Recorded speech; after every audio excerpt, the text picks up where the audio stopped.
Na području opštine Teslić u toku je isporuka 10 plastenika za socioekonomski ranjive porodice sa područja ove lokalne zajednice.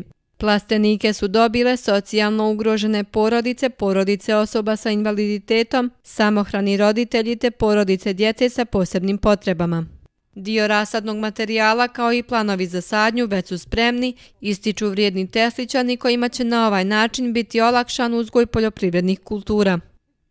Pa s obzirom da živim sama sa 4 male dece, meni će ovaj plastenik baš dobro doći, pošto ne mogu da se zaposlim radi male dece. Da li ste ranije se bavili poljoprivredom i evo kakav je plan za naredni period?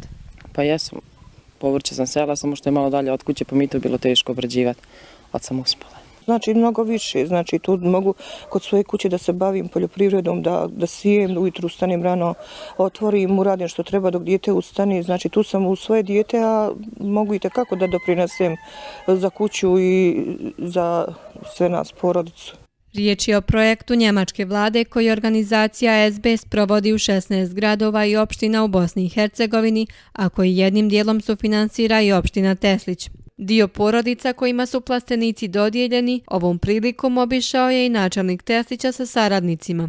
Uvijek kažem pravo zadovoljstvo kad sam projekat ima svoj život i kad ima svoju upotrebnu vrijednost. Ovi plastenici koji su postavljeni će omogućiti ljudima koji su dobili vlasništvo nad plastenicima da ostvare nekakvu svoju dobit, to jest da proizvode hranu, da na neki način imaju materijalnu satisfakciju i vrlo sam zadovoljan ovim projektom.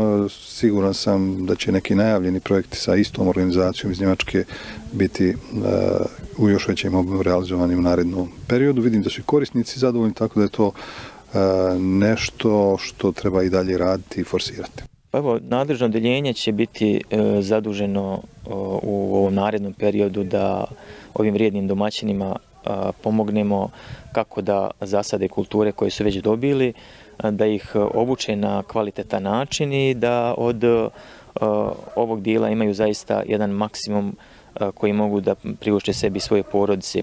Procedura dodjele plastenika sprovedena je u saradnji sa Teslićkim centrom za socijalni rad, u okviru čega je upriličen i edukativni dio sa obukama i predavanjima o plasteničkoj proizvodnji.